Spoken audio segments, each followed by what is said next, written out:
Israel पर हमले के बाद अमेरिका के राष्ट्रपति डोनाल्ड ट्रंप ने ईरान को धमकी दी है। ट्रंप ने सोशल मीडिया प्लेटफॉर्म एक्स पर लिखा, अगर ईरान ने पलटवार किया तो बीती रात से भी बड़ा हमला किया जाएगा।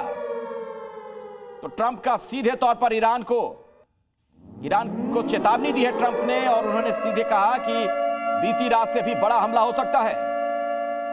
A short time ago, the U.S. military carried out massive precision strikes on the three key nuclear facilities in the Iranian regime, Fordow, Natanz, and Esfahan. Our objective was the destruction of Iran's nuclear enrichment capacity and a stop to the nuclear threat posed by the world's #1 state sponsor of terror.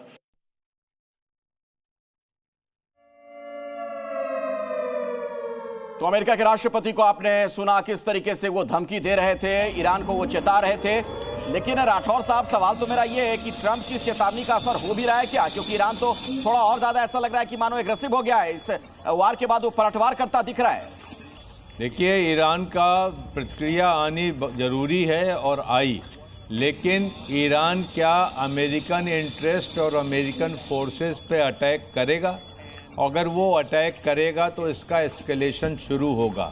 Iran जानबूझ करके American basis पे attack नहीं करेगा, लेकिन अगर Iran नहीं आता है निगोशिएशन के टेबल पर और अटैक करता है तो अमेरिका अपने अटैक्स को फिर से दोहराएगा।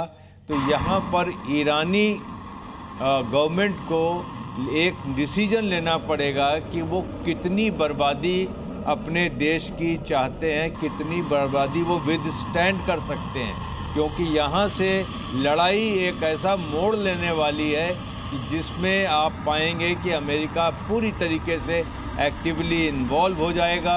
और उसके बाद क्योंकि यहाँ पर देखें तो ईरान स्टैंड ऑफ अटैक कर रहा है इजराइल की तरफ, और वो कैपेबिलिटी लिमिटेड है और वो कैपेबिलिटी डिस्ट्रॉय की जा सकती है। मिसाइल लॉन्चर्स हैं, मिसाइल बनाने की फैक्ट्रीज हैं, वगैरह वगैरह को लिमिट किया जा सकता है, वो डिग्रेड की जा सकती हैं। क्या ईरान चाहेगा कि इस हालात में आ जाए कि उसके पास कुछ भी ना हो जवाब देने का, और अमेरिकन फौजें उसके देश में एंटर कर जाएं? तो एक सही टाइम है डिसीजन लेने का।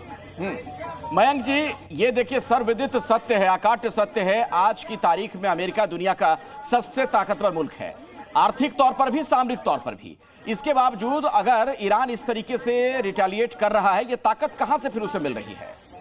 देखिए अखिलेश जी, हम देखते हैं ईरान को एक देश के इतर अगर हम जाते हैं तो ईरान ने क्या किया हुआ है, कई मिलिशियास को सपोर्ट कर रहा है। हमास हुआ, हिजबुल्ला हुआ, हुती हुआ, इसके बाद हमारी गिनती जो है वो खत्म हो जाती है। हम ये भूल जाते हैं कि ईरान की बैकिंग के साथ में बशर अल असद को सपोर्ट करने वाली सीरिया में मिलिशिया थी। वहां पर सीरिया में पाकिस्तान बैक्ड शिया मिलिशिया काम करती है, वहां पर अफगान बैक्ड शिया मिलिशिया सीरिया में ऑपरेट करती है, और इन सब की बैकिंग जो है पुष्ट पनाही पर कौन बैठा है? ईरान। तो ईरान जो है वो एक देश के साथ में, एक देश के अंदर आप देखिए 3-3 मिलिशियास को सपोर्ट कर रहा है। मैं इसीलिए इस बात को बार बार दोहरा रहा हूं कि ये मिलिशियास खत्म नहीं हुई हैं, इनके ग्राउंड पे सपोर्ट मौजूद है और ईरान अब इनकी मदद ले सकता है। देखिए, बाकी सब कह रहे हैं कि ये हुतीज ने हार मान ली, हमास ने हार मान ली, हिजबुल्ला ने हार मान ली। मेरे सूत्र ये बता रहे हैं सीरिया तक में 2 दिन पहले अमेरिकन फोर्सेस के ऊपर एम्बुश किया गया है। तो ये चीजें जो हैं ये जारी रहेंगी। ईरान जो है इतनी जल्दी हार नहीं मानेगा, अपने नॉन स्टेट एक्टर्स को एक्टिवेट करेगा, और अल असद और एरबिल, ये 2 जगह मैं अभी चिन्हित कर रहा हूं, यहां पर किसी तरीके से अमेरिकन फोर्सेस को नुकसान उठाना पड़ सकता है। ये मेरा आकलन है स्थिति का।